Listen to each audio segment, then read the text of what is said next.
what's going to be true cultural competency. Back up to the high altitude.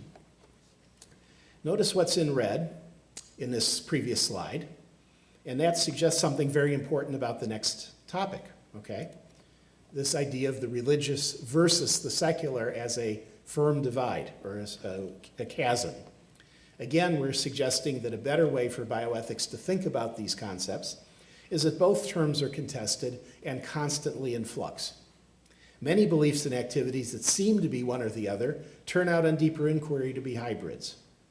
In particular, viewing medicine as secular may blind us to implicit religious elements, particularly in US practice.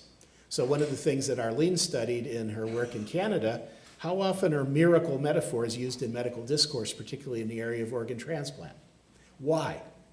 What is going on? What kind of work is being done when you encounter comment about miracles in a hospital? Okay. So major important concepts that are very, very important to our understanding our lives and understanding bioethics, such as gender, race, socioeconomic status, and power differentials, shape how we define these terms, religious and secular, and in turn are shaped by the way we contest and navigate this boundary line, this porous boundary between religious and secular. Finally, what about this concept that religion is modernity's irrational remainder? It is the bit of magic and superstition that has somehow survived the onslaught of science and rationality. Well, again, what we think is a better view would say religiosity, particularly in North America, is continuously evolving. Religious responses to new medical technologies and so on is not a foregone conclusion. You can't just read it off the past record. You can't just say, let's go back to the tradition and this tells us what the future is going to be. Because of those multiple sociocultural influences that we listed, religious experiences today are not formed in the same way as in the past. And the evolution of religion and religiosity and religious lived experience opens really interesting possibilities where bioethics can contribute and where bioethics can learn. New kinds of religious identities, new theological directions, new moral communities. So what I've done now is try to first answer the first half of the question we posed, which is, how do we think about religion in bioethics, and are we thinking about religion in the best way that would encourage the dialogue that we want to have between religion and bioethics?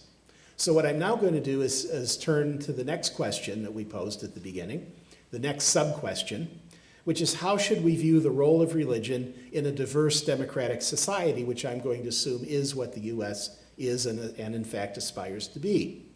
And what I'm going to present here is heavily influenced by and shaped by one particular philosopher, a fellow named John Rawls, who is considered by many to be the most prominent and influential socio-political philosopher in America during the 20th century, particularly his book, A Theory of Justice, which was published in 1971. I'm going to use Rawls as an exemplar of what is called the liberal political philosophy in America. And this is small l liberal, not liberal in the political sense. This is liberal in the sense that the Declaration of Independence is liberal. If you believe in people having rights and government existing through the consent of the governed, you are a liberal in that small l liberal sense, okay? So the language could be puzzling to people, so let me underline that's what philosophers mean in socio-political philosophy when they use the term liberal. And John Rawls is thought by many as the leading liberal socio-political philosopher in America of the 20th century. There are some different ways you could talk about what I'm going to be saying in this section of the presentation. Another way to ask the question is, does toleration, religious toleration, is there a way it could actually turn into intolerance? And if toleration is good, do we have to stop there? Or is there something beyond toleration that we can aspire to in a society such as the US? Now, Rawls was concerned with a philosophical account of a just society. What is justice? And basically, the way he got started on this is his basic idea that all his work is in one way or another elaboration of, is he saw justice fundamentally as fairness. Justice was about fairness. So everything in his picture is grounded in this core idea. He wanted to focus, as I'll come back to several times, the bare minimum political framework for society. What is the sort of foundation? What is the sort of core structure that a society should assume in order to be fair, in order to have justice? What does it take to create the basic structure of society, recognizing there'll be lots and lots and lots of details that'll have to be added in later. But for a philosopher, he said, if I could just get this bare minimum structure, then I've done my job. He assumed, as liberals do, government derives authority from the consent of the governed, and that the government ought to respect, society ought to respect, a fair society ought to respect a wide array of basic rights, and the rights should be assigned to all people equally. So these are philosophical ideas. Rawls also accepted not a philosophical idea, but what he thought was a basic fact. Whether you like it or not, here it is. There's a wide diversity of religious and philosophical views and commitments among the people who live in a society like the one he was talking about, and he thought the United States was that kind of a society. Okay? So this is the jumping off point. Now, Rawls had to imagine for a thought experiment, which is another way that liberal philosophers think about this, imagine the kind of thought experiment you would create as if a bunch of people who never historically really existed were to get together to choose the basic structure of society, because that would make it okay that people freely consented to it. Then you would know that this structure of society had moral justification. If it's the kind of thing that free people would choose over some other alternative way of structuring society. Okay? So who are these folks who do the choosing? Well, he wanted to know what sort of individuals would ideally choose the principles that determine the minimum basic structure, again, where the idea is fairness. So he suggested these folks would first of all be rational people, or parties, not really people, but parties, the sort of algebraic equations, if you will. He thought that they ought to be mutually disinterested. That is, they didn't care about each other's welfare. They were not against other people. They didn't want to climb over somebody else's back, but they just didn't that much care about other people. They mostly cared about their own advantages, and they were concerned to advance their own, and they could be thought of as perhaps like heads of households. Their own and an intimate group of people close to them were people that what they cared about. Rational, mutually disinterested folks. And again, this is a thought experiment, said Rawls. I'm not saying this ever historically happened or should or will happen. It's a thought experiment for a philosopher. So as a result of this starting point, Rawls and fellow liberal philosophers, I would argue, ended up with a certain kind of conception that affects how religion shows up in their idea of the basic structure of society. Okay? And this conception, we could rely on the metaphor of the public square. The public square is where you go to do the public business in this just, fair society. And outside the public square, which is limited, is this very large private sphere. So what goes on in the public square? In the public square, we have government, obviously. We have institutions that serve large swaths of society on an equal basis, such as public schools and most hospitals. And it is here in the public square that we come as citizens to debate public policy. What are the taxes going to be? What are the ways we're going to appropriate, share or not share appropriations with higher education and K through 12, et cetera, et cetera? Are we going to have public employee unions or take away union rights? Those things, debates, those all occur in the public square. And then there's the private sphere, family life, clubs, voluntary associations, and churches and religious beliefs, according to this theory at least, are part of the private sphere.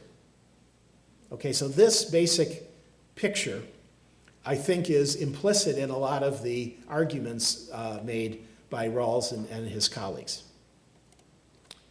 So this leads us, I think, to what is a relatively traditional view of religion according to liberal theories of justice, which is basically what we're calling religious toleration.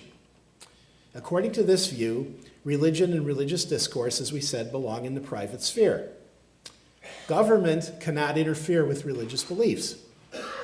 Government therefore should treat all religions equally, privileging none. So again, remembering that there is no word in the Constitution that talks about the separation of church and state. That phrase, I don't believe, is in the Constitution. What is in the Constitution, I believe, is government shall not establish a religion. Okay? So government should be carefully even-handed among different religious views. It should not favor any, it shouldn't detract from any. Very even, just fair. All right? Religious arguments, as a result of this, are not welcome in the public square. They have to be tolerated because there's freedom of speech. If somebody wants to go into public square and read from the Bible, they can. We can't shut them up. It's not right because they have freedom of speech. But that person is not welcome according to this philosophical tradition. So we would appeal to civic virtue, not rights, but civic virtue, to tell that person, would you please go somewhere else to read the Bible, not the public square. The theory behind that exclusion is a couple of things. First of all, what we're trying to get in a public square is what government is ultimately grounded in and justified by, which is the consent of the governed. We're trying to reach some kind of democratic consensus in the public square.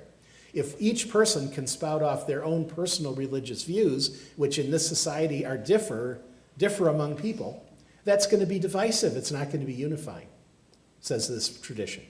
So that's one of the reasons this is not a good way to have discourse in the public square. The other reason it's not a good way to have discourse in the public square is it's hard to tell the difference sometimes between talking about religion and proselytizing others to join your religion. And if that's true, then this is something the state really can't engage in. The state can't be part of your trying to sign up new people for your religion. That's unfair. So this has to be ruled out according to this set of principles as a desirable. Again, they have a right to. We can't stop them because that would be interfering with freedom of speech. It's not desirable. It's not welcome according to this concept of civic virtue that arises from this liberal tradition. Okay? So the picture that Rawls had initially was something he later developed in a book called Political Liberalism. And in the book called Political Liberalism, he talked a lot about comprehensive doctrines. So in a society like ours, there's lots and lots of different comprehensive doctrines because there's different religions, different philosophical views. These comprehensive doctrines, according to Rawls, are worldviews, largely writ. They are each of our individual ways of thinking about our lives, our moral duties, the hereafter, our relationship to the universe, our relationship to other people, our relationship to the deity. Whatever is or isn't is part of that large view. That's our comprehensive doctrine. Our comprehensive doctrine tells us pretty much all about every aspect of our lives. Okay? They will, in a society like ours, differ in many respects. And Rawls says, because we have to reach consensus on the basic structure of society in order for this to be just and fair, we could not possibly ever come to agreement about this whole array of comprehensive doctrines. So how do we come to agreement in a diverse democratic society where we have such diversity among all these different comprehensive doctrines?